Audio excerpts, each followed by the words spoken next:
You keep waiting for the right conditions. You keep telling yourself that once the pressure eases, once the confusion clears, once you finally understand what you're supposed to do, then you'll act with clarity. But the pressure never eases.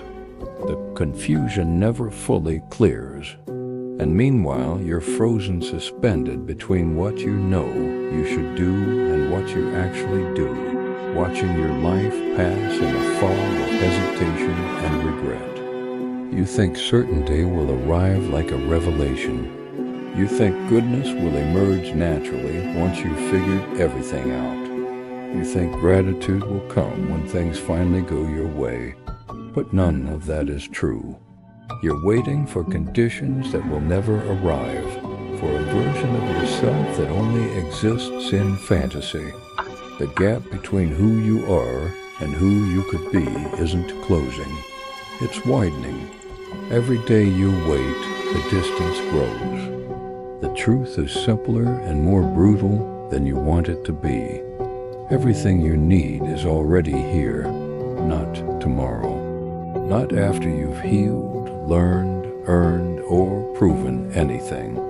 Right now, in this exact moment with all its imperfection and uncertainty, certainty of judgment, action toward the common good, gratitude for what is. That's it. That's the entire architecture of a life worth living. But you don't believe it yet. You still think there's something else, some missing piece, some hidden key, some future moment when everything will finally make sense. So you drift, you hesitate, you perform awareness without embodying it. You talk about growth while standing perfectly still. This is what happens when you confuse understanding with living, when you mistake philosophy for decoration, when you treat your own transformation like something that happens to you instead of something you do. You become a spectator of your own existence, watching yourself fail to show up, fail to choose, fail to act, and calling it wisdom. Before this gets deeper, subscribe. This channel is built for people who are tired of lying to themselves. If you're still here, you're one of them. And there's more waiting, more stories, more dissents, more silence that speaks louder than noise. Don't miss it. There's a philosophy that's been around for 2,000 years, built by people who understood that life doesn't wait for you to be ready. Marcus Aurelius wrote those words, certainty, action, gratitude, not as aspirations, but as immediate requirements, not as goals, but as the only sane way to meet the present moment, because the present moment is all there is. And if you can't be clear, good, and grateful right now, you won't be clear, good, and grateful later. There is no later, there's only this. The Stoics knew something most people spend their entire lives avoiding, that waiting is a form of cowardice, that hesitation is a refusal, that the gap between knowing what's right and doing what's right is where your life disappears. They didn't write about this from comfort. Marcus Aurelius was an emperor managing wars, plagues, betrayals, collapsing borders. Epictetus was a slave. Seneca watched everything he built crumble. They didn't wait for ideal conditions. They acted anyway. They chose anyway. They practiced gratitude in the middle of collapse. And what did they ask of themselves? 3 things. Only 3. Not 100 principles, not a complex system, just 3 requirements that could fit inside a single breath. Judge clearly in this moment. Act for the common good in this moment. Be grateful for what this moment brings. That's the entire practice. That's the whole foundation. You think you need more than that. You think it's too simple. You add layers, theories, explanations, justifications, exceptions. You make it complicated so you can delay it. You turn it into something you'll do once you're better, smarter, calmer, more prepared. But preparation is just another delay. Understanding is just another excuse. You already know enough. You've always known enough. The problem isn't that you don't understand these three principles. The problem is that you don't practice them. You treat them like ideas to admire instead of disciplines to embody. You read about certainty while drowning in doubt. You talk about goodness while acting from fear. You claim to want gratitude while resenting everything that happens to you. And then you wonder why nothing changes. You wonder why you still feel stuck, still feel reactive, still feel like you're performing a role instead of living a life. It's because you've separated the teaching from the action. You've turned philosophy into entertainment. You consume it, agree with it, feel moved by it, and then you walk back into your life and do nothing differently. You wait, you hesitate. You tell yourself you're being thoughtful, when really you're just afraid. Afraid to judge clearly, because that would require taking responsibility. Afraid to act for the common good, because that would require sacrifice. Afraid to feel gratitude, because that would mean accepting reality instead of resisting it. But separation is the disease. Integration is the cure. And integration doesn't happen through more understanding. It happens through repetition, through choosing again and again to judge clearly, act rightly, and accept what is even when it's hard. Especially when it's hard, because that's when it matters most. Caleb stands in the hallway of his old high school. It's late afternoon. The building is empty. Classes ended hours ago, maybe years ago. He's not entirely sure. The fluorescent lights overhead flicker in irregular patterns, casting the corridor in alternating brightness and shadow.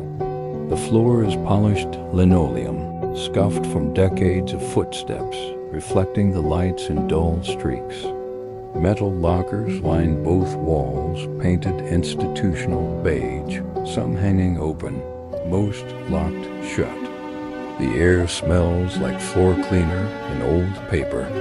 There's a faint hum from the ventilation system, a mechanical drone that fills the silence without breaking it. No voices, no footsteps, no bells. Just the hollow acoustics of a space designed to hold hundreds of people that now holds one. Caleb walks slowly, his footsteps echoing. He passes bulletin boards covered in faded announcements, club meetings, pep rallies, academic competitions, all dated years ago. The paper is yellowed, the corners curling. Everything is still here, but nothing is current. It's a space frozen between what it was and what it will never be again. He stops in front of a classroom door. Room 214. The door is half open. Inside, rows of empty desks face a blackboard covered in half-erased equations. Someone started a lesson and never finished it. The chalk dust still hangs in the air, visible in the slanted light coming through the tall windows. The desks are small, scarred with carved initials and pen marks. The chairs are empty but arranged as if students just left, as if they'll return any moment. But they won't. Caleb steps inside. He moves to the back row to a desk near the window and sits down. The chair is too small. His knees press against the underside of the desk. He folds his hands on the surface, staring at the blackboard, at the incomplete equations, at the ghost of a lesson that was never finished. He remembers sitting here, Not in this exact desk, but in desks like it, waiting for the bell, waiting for the weekend, waiting for graduation, waiting for his real life to start, always waiting, always suspended between one thing and the next, never fully present, never fully engaged, just enduring, just passing time. He looks around the classroom, the periodic table on the wall, the globe in the corner, continents faded, the clock above the door, hands frozen at 3:47. Everything is exactly as it was, and nothing has moved forward. This is the feeling he's been carrying, this suspended state, this sense that his life is a place he's passing through but never actually inhabiting, that he's waiting for some future version of himself to arrive and take over. That clarity, goodness, gratitude, these are things that will come later, when he's ready, when the conditions are right, when everything finally makes sense. But the classroom doesn't change. The clock doesn't restart. The lesson on the blackboard doesn't complete itself. The space just sits here, preserved in its incompleteness, waiting for someone to step in and finish what was started, waiting for someone to show up. Caleb stands. He walks to the front of the room, to the teacher's desk. There's a great book sitting open, names listed in neat handwriting, assignment columns stretching across the page. Most of the boxes are empty. A few have grades B+, A, C. Most are blank, just potential, just possibility, never actualized. He closes the grade book. The sound echoes in the empty room. Outside the windows, the sky is darkening. Not sunset, just the slow drain of daylight that happens when you're not paying attention.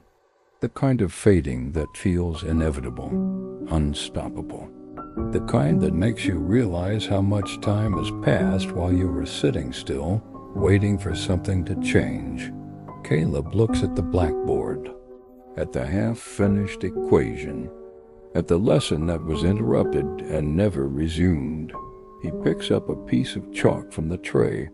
It's old, crumbling slightly in his hand. He stares at the board, at the empty space where the rest of the equation should be, and he realizes something he's been avoiding for years. He's not waiting for the answer to appear. He's waiting for permission to write it, permission to finish the lesson, permission to judge clearly, to act, to be grateful for what is instead of what should be. And that permission will never come, because no one grants it. The teacher isn't coming back. The class isn't returning. The lesson will stay incomplete unless he completes it. The chalk feels light in his hand. The board is waiting. The room is silent. Caleb doesn't move yet, but something inside him is starting to shift. Not understanding, not motivation, just recognition. The recognition that he already has everything he needs. That the gap between knowing and living isn't a gap of information. It's a gap of practice. Of choosing right now in this moment to stop waiting and start being. The fluorescent lights flicker overhead. The clock stays frozen. The classroom remains empty. But Caleb is starting to understand what it means to show up anyway. The hallway stretches longer than Caleb remembers. He walks past room 214, past the rows of lockers, past the water fountains with their chrome buttons worn smooth from years of use. Each step echoes differently, now not louder, but heavier, as if the building is paying attention. As if the space itself is responding to his presence in a way it didn't before. He passes the library. The doors are propped open with a wooden wedge. Inside, the lights are off, but he can see the silhouettes of bookshelves through the glass panels, tall, orderly, filled with spines he'll never read. A place designed for learning that he walked through 1,000 times without ever really learning anything. Just borrowed books for assignments. Just returned them late. Just accumulated fines he never paid. Further down, the gymnasium doors stand open. He can smell it before he sees it, that particular combination of rubber, sweat, and floor wax that every school gymnasium has. The smell of mandatory participation, of being chosen last, of pretending effort while conserving energy, of waiting for the period to end. He doesn't go inside. He just stands at the threshold, looking at the empty court, the basketball hoops at either end, the bleachers folded against the walls. There's a cart of equipment near the far wall, deflated basketballs, tangled jump ropes, foam mats stacked haphazardly. Everything is available. Nothing is being used. This was where he learned to wait, to blend in, to look busy without actually doing anything, to perform participation without committing, to avoid judgment by avoiding visibility. And it worked. He survived. He graduated. He got out, but he never stopped doing it. The pattern he learned here, the art of strategic absence, of being present without being present, followed him into every room he entered after this one, every job, every relationship, every moment that required him to show up fully. He kept the same strategy. Wait for clarity, avoid risk, preserve energy for some future moment when it would really matter. Except that moment never came, because every moment is the moment. That's what he's starting to understand. That's what the empty school is trying to show him. Caleb moves toward the stairwell at the end of the hall. The door is heavy, metal, with a small rectangular window, reinforced with wire mesh. He pushes it open. The stairwell is colder than the hallway. Concrete walls, metal railings, industrial lighting that casts hard shadows. His footsteps clang on the metal stairs as he climbs. Second floor, third floor. He keeps going. The stairs seem to multiply as he ascends more flights than the building should have, more landings than he remembers. But he doesn't stop. He doesn't question it. He just climbs. On the fourth floor, or what feels like the fourth floor, he exits into another hallway. This one is narrower. The lockers are smaller, older. The bulletin boards are bare, except for a few pushpins left behind. The lighting is dimmer here, more uneven. It feels less maintained, less official. Like a part of the school that was forgotten, that stopped being used before the rest. He walks slowly, reading the room numbers. 401, 403, 405. The doors are all closed. Most are locked. He tries a few handles, they don't turn. But then he reaches room 411, and the door swings open under his hand. Inside, the desks are arranged differently. Not in rows, but in a circle. 8 desks facing each other, chairs tucked in neatly. In the center of the circle is a single chair, wooden, simple, empty. The blackboard at the front of the room has 3 words written in chalk: certainty, action, gratitude. Nothing else, no explanation, no context. Just those 3 words, written in block letters perfectly centered. Caleb steps inside. The door closes behind him with a soft click. He stands at the edge of the circle, looking at the empty chair in the center, looking at the 3 words on the board.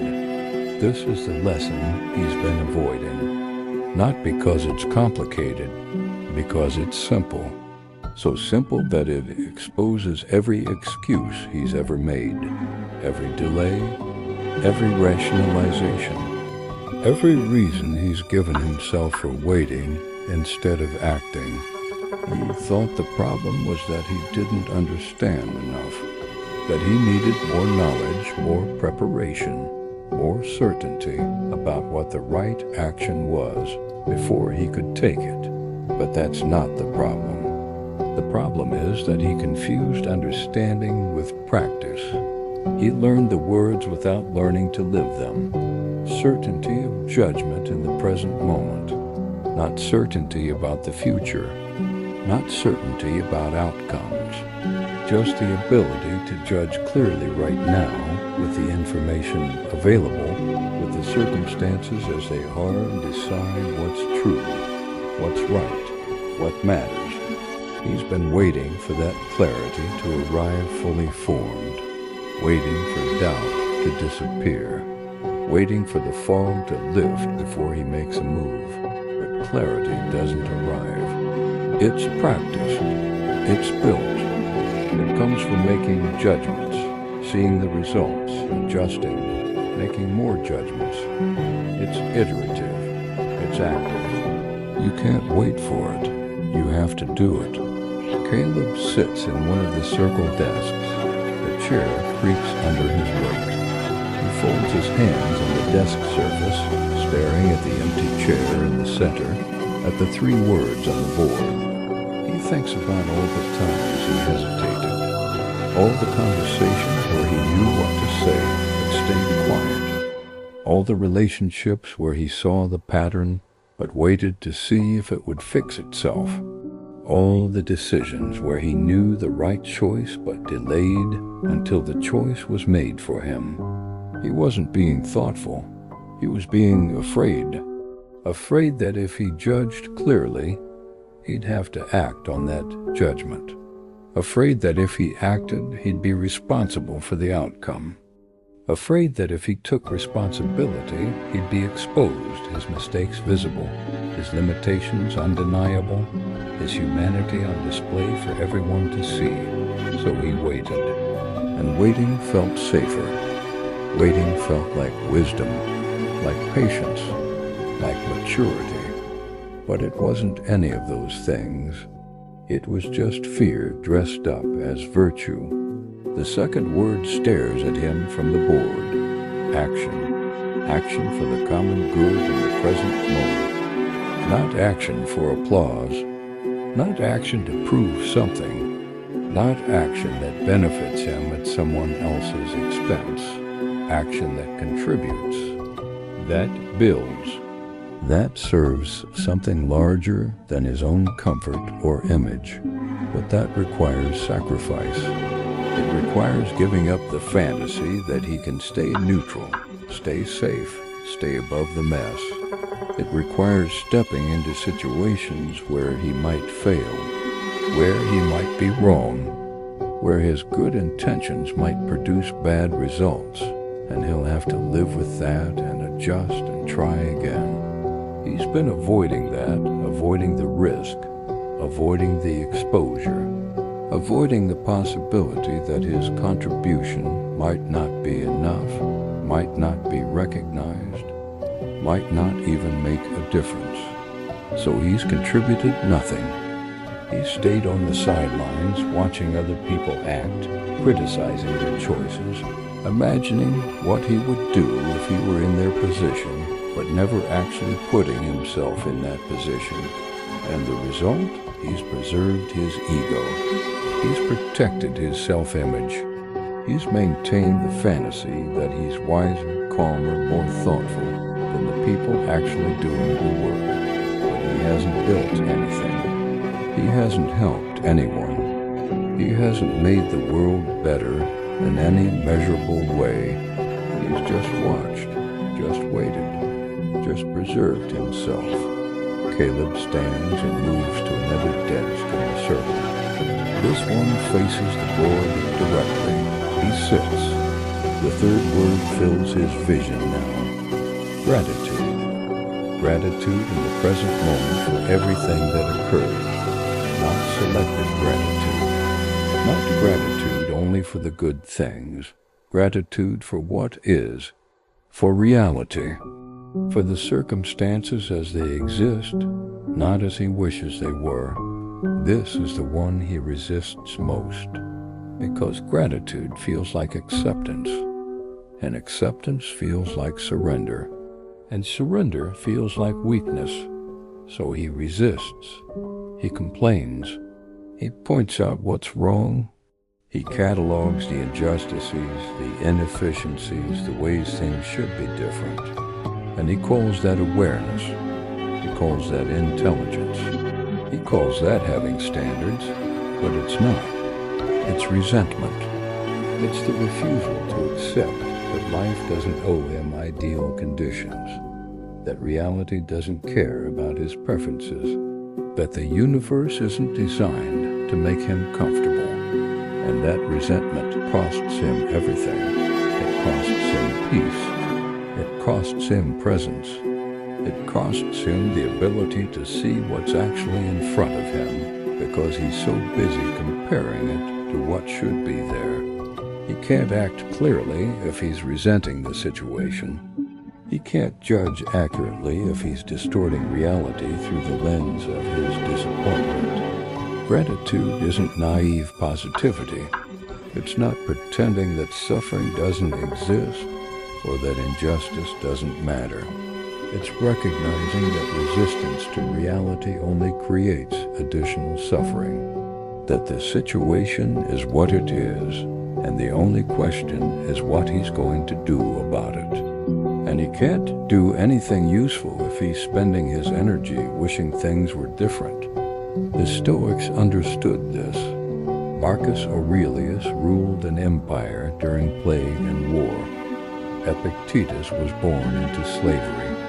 Seneca lost everything multiple times.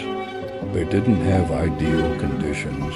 They had brutal, unfair, devastating conditions, and they practiced gratitude anyway, not because everything was good, because gratitude was the only way to stay sane, the only way to act clearly, the only way to remain human. They didn't wait for life to become easier. They became capable of meeting life as it was. Caleb moves to the center chair. He sits in the middle of the circle now, facing the board, the 3 words directly in front of him. The 8 desks surround him like witnesses, like judges, like mirrors reflecting different versions of himself, all the times he knew what to do and didn't do it. All the moments he had the opportunity to be clear, to be good, to be grateful, and chose hesitation instead. The room is silent. The fluorescent lights hum overhead. The building settles around him with small creaks and shifts, the architecture breathing. He's been treating these 3 principles like a philosophy to study, like an ideal to aspire to, like something he'll practice once he's ready, once he's better, once the conditions are right. But they're not aspirations. They're requirements. They're the minimum baseline for a life that isn't wasted, for a life that isn't spent in waiting rooms and hallways and empty classrooms, surrounded by potential that never converts into anything real. Certainty of judgment. Not perfect judgment, just clear judgment. The willingness to assess the situation honestly and decide what's true. Action for the common good.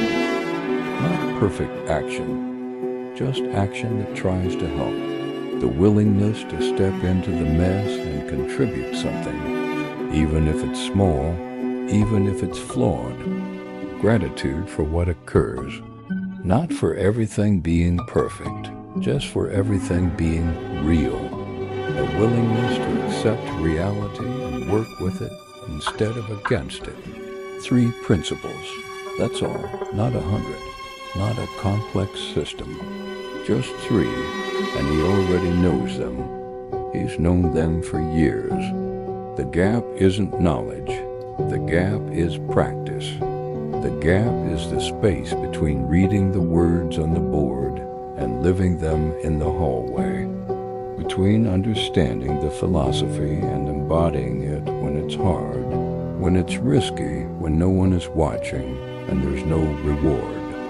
That gap is where his life has been disappearing, not in big dramatic failures, in small daily refusals, and moments where he knew what to do and chose to wait instead, chose to delay, chose to preserve himself instead of spending himself on something that mattered.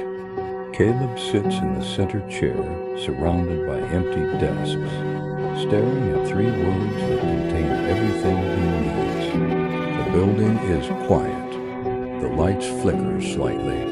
Outside the windows, the sky has darkened further. Not night yet, but close. He doesn't stand up yet. He just sits there, feeling the weight of all the years he spent waiting for this exact moment, this moment of clarity, when the truth is, every moment was this moment. Every single one. He just kept refusing to see it. The room doesn't change. The words don't disappear. The desks don't move. But something in Caleb is starting to break, not collapse, just crack. The shell he's been living inside, the protective layer of analysis and delay, is starting to fracture. And underneath it, something older and simpler is beginning to breathe. The part of him that knows what to do. That's always known. That's been waiting for him to stop asking for permission and just start living. Caleb stands from the center chair. The room feels different now, not larger or smaller, just clearer, the edges sharper, the air less dense.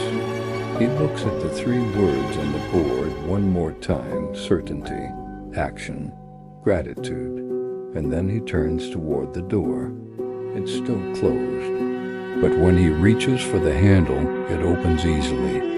The hallway outside has changed. The fluorescent lights are steadier now, their flicker reduced to a barely perceptible pulse. The lockers are the same, but the scratches and dents seem less chaotic, more like a record of use rather than damage.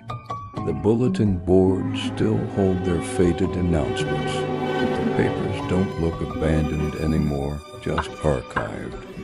Evidence of something that happened. Proof that people showed up.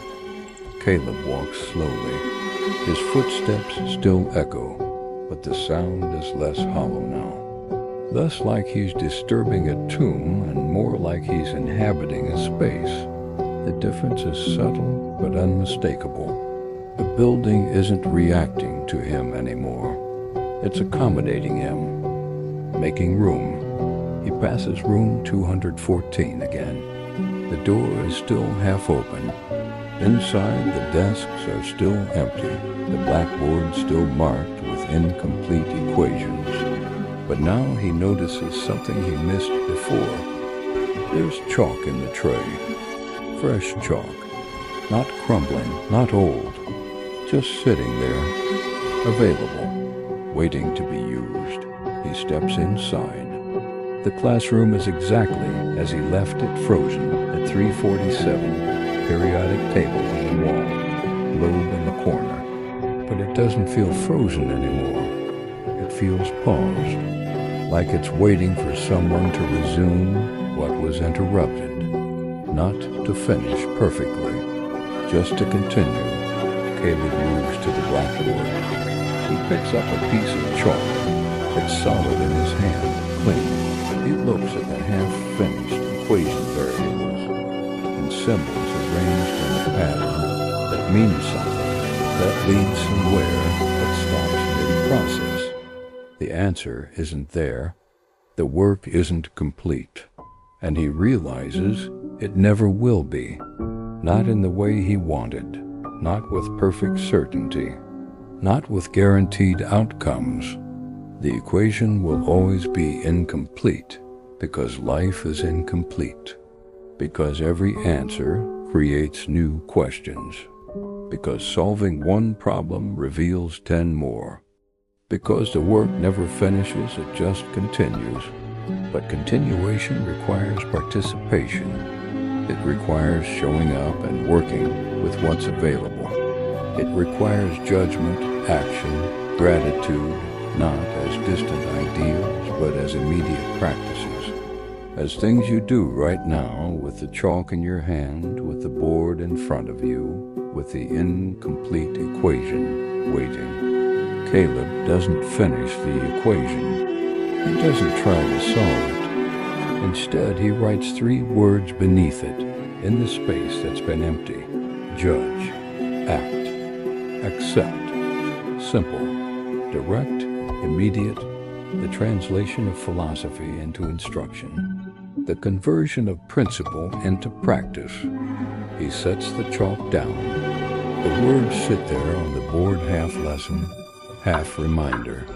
Not a solution, just a method, a way of approaching the incompleteness without being paralyzed by it. Caleb leaves the classroom and continues down the hall. At the end of the corridor, there's a door he didn't notice before. It's unmarked, no room number, no window, just a plain wooden door with a brass handle. He approaches it slowly, testing the handle. It turns easily. The door swings open.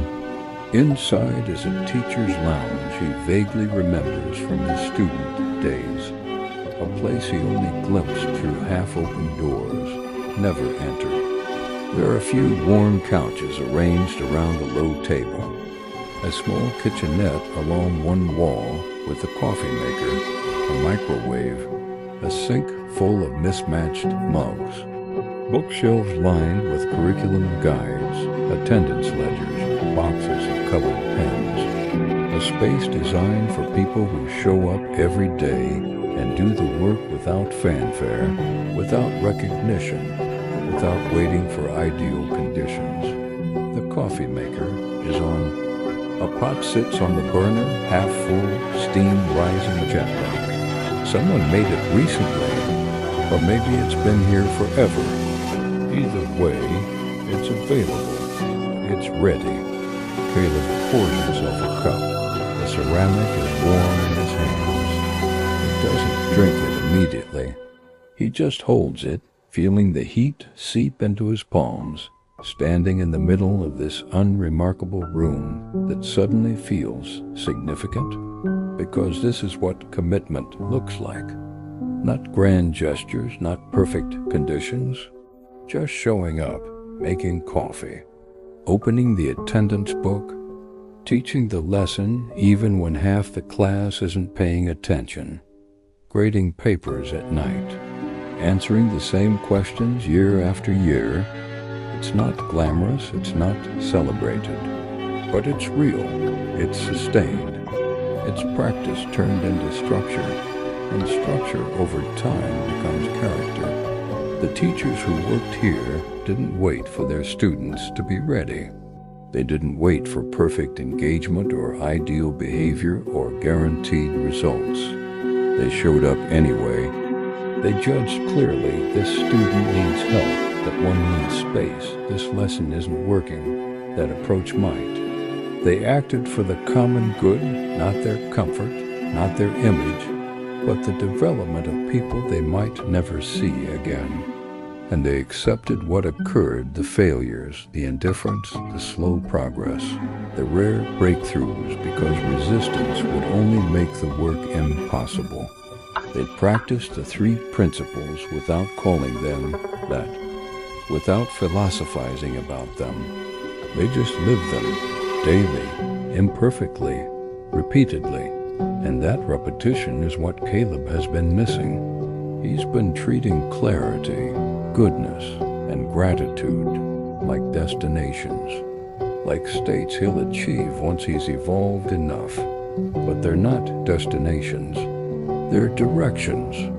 They're choices he makes in each moment, not once and for all, but again and again, in situation after situation, day after day. The danger was never that he didn't understand the principles.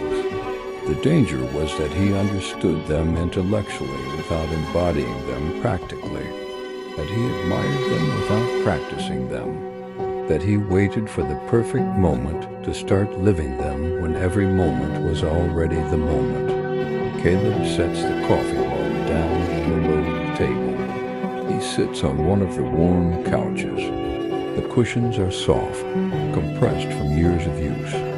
He leans back, looking at the ceiling white tiles, water-stained in places, showing their age, not pristine, not falling apart, just functional, just adequate, just enough. And maybe that's the point. Maybe the entire architecture of a meaningful life isn't built on perfection. It's built on adequacy, on showing up adequately, on judging adequately, on acting adequately, on being grateful adequately, on doing what you can with what you have, where you are, without waiting for more. The Stoics didn't achieve perfect serenity. Marcus Aurelius didn't solve the problems of the empire. Epictetus didn't escape slavery through philosophy alone. Seneca didn't avoid loss or betrayal or death. They just kept practicing, kept choosing, kept showing up in the present moment with the three principles, knowing that the principles wouldn't protect them from suffering, but would allow them to suffer without being destroyed by it. That's what Caleb has been afraid of. Not suffering itself, but suffering without meaning, struggling without purpose, showing up and still failing, still being imperfect, still being human. He wanted the philosophy to be an escape away to transcend the mess. But it's not. It's a way to inhabit the mess with dignity, to meet reality without denial, to act without guaranteed outcomes, to accept without resignation. It's not a cure, it's a practice. And practice doesn't eliminate difficulty. It builds capacity. The capacity to stay present when everything in you wants to flee, to stay clear when everything in you wants to collapse into confusion, to stay generous when everything in you wants to retreat into self-protection. That capacity isn't built through understanding. It's built through repetition, through choosing, failing, adjusting, choosing again, through small acts that accumulate into character, through moments like this one sitting in a teacher's lounge, holding a cup of coffee, deciding that today, in this situation with these limitations, he's going to judge clearly, act rightly, and accept what occurs. Not perfectly, just adequately, just enough. Caleb stands. He leaves the teacher's lounge, pulling the door closed behind him. The hallway is brighter now, not flooded with light, just evenly lit. Functional. The lockers still line the walls. The bulletin boards still hold their notices. The floor still shows its scuff marks. Nothing has been erased. Nothing has been perfected. The building is exactly as it was, except that Caleb sees it differently now. He walks toward the stairway. The metal door opens under his hand. The stairs descend in front of him, concrete and metal, industrial and plain. He takes them slowly, one at a time, feeling the solidity under his feet. Each step is a choice. Each landing is a confirmation. He's not waiting anymore. He's moving. First floor. The main hallway stretches in both directions. To his left, the entrance glass doors showing the parking lot beyond, empty except for a few cars scattered across faded lines. To his right, more classrooms, more lockers, more bulletin boards. The structure that held his teenage years. the place where he learned to wait. But he's not waiting now. Caleb walks toward the entrance. The glass doors reflect his image as he approaches, not clearly, just enough to see his outline, his posture, his forward movement. He pushes the door open. The hinges creak slightly. The air outside is cooler, fresher, less recycled. The sky is overcast, but not dark. Late afternoon, the kind of light that doesn't promise anything. Not sunset, not storm, just continuation. The parking lot is cracked in places, weeds growing through the asphalt. The painted lines are faded but still visible. There are a few cars parked near the building, older models. Nothing expensive, just functional vehicles that get people where they need to go. Evidence that some people still show up here, still do the work, still practice the principles even when no one is watching. Caleb stands on the concrete steps outside the entrance.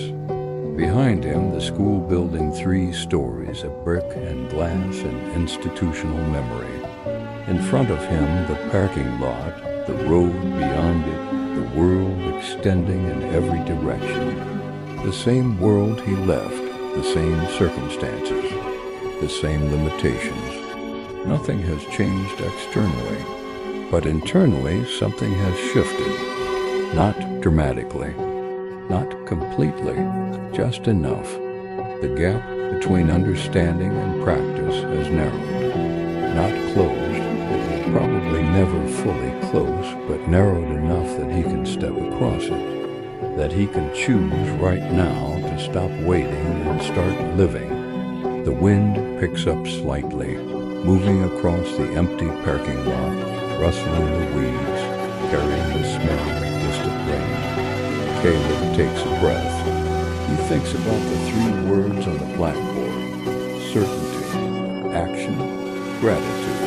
He thinks about what they actually mean, not as abstract ideas, but as immediate instructions. As things he can do right now in this moment, with this breath in this body on this planet, in this life that will end whether he's ready or not. Judge clearly. Look at the situation without distortion, without fantasy, without the stories he tells himself to avoid reality. See what's actually happening. Name it. Acknowledge it. Not with blame, not with resentment. Just with clarity, act for the common good. Do something that helps, something that contributes, something that makes the situation slightly better than it was. Not perfectly better, not miraculously better, just marginally better. One small action, one step forward, one choice that serves something larger than his comfort or image. Accept what occurs. Whatever happens next, success, failure, recognition, indifference, progress, setback, receive it without resistance. Not with passivity, not with surrender, just with acceptance, with the understanding that reality doesn't need his approval, that his job isn't to control outcomes, but to meet them with dignity. 3 principles, 3 practices, 3 choices he can make in every moment for the rest of his life. Not once and for all, not in one transformative instant, just repeatedly, daily, hourly, in conversation after conversation, decision after decision, moment after moment. That's what Marcus Aurelius meant. That's what the teaching has always been. Not a grand philosophy to master, just a simple practice to repeat. A way of being that gets built through consistency, through showing up, through choosing the same 3 things over and over until they become less like decisions and more like reflexes, less like effort and more like nature. You will die. That truth is absolute.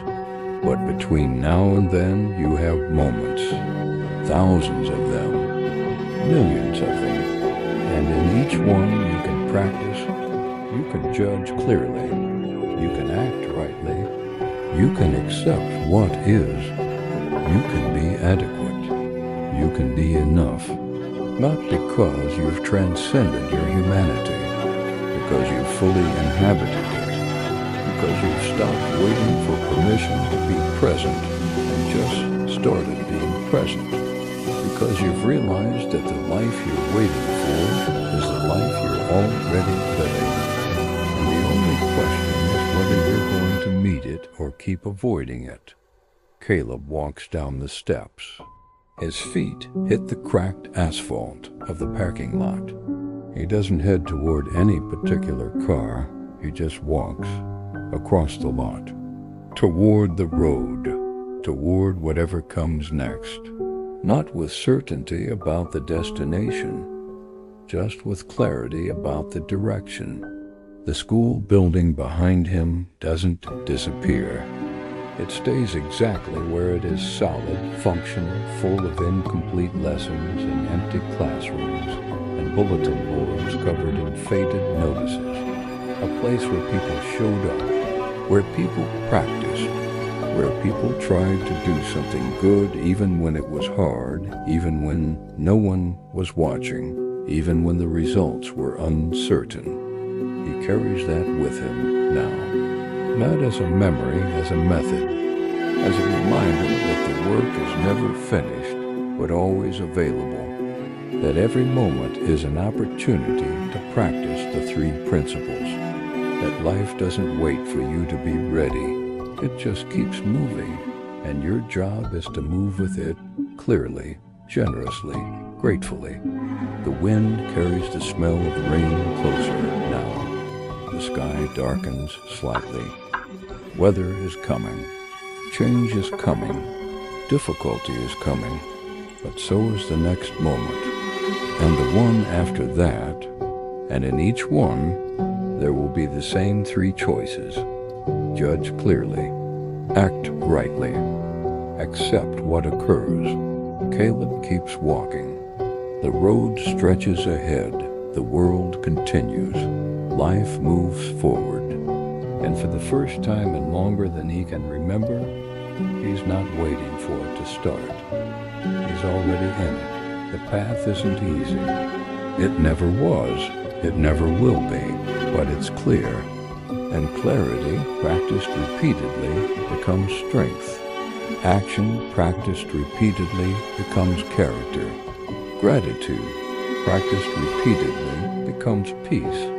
Not perfect peace, not permanent peace, just the kind of peace that comes from knowing you showed up, that you did what you could, that you met the moment without hiding from it, that you lived in a way that made death powerless, not because you avoided it, but because you stopped wasting the time you had waiting for better conditions to start living. The three principles aren't a philosophy to admire, they're a life to live, and that life is available right now, in this breath, in this step, in this choice. You already know what to do. You've always known. The only question left is whether you're going to keep waiting or start walking. The school is behind you. The road is ahead. The moment is here. What will you do with it?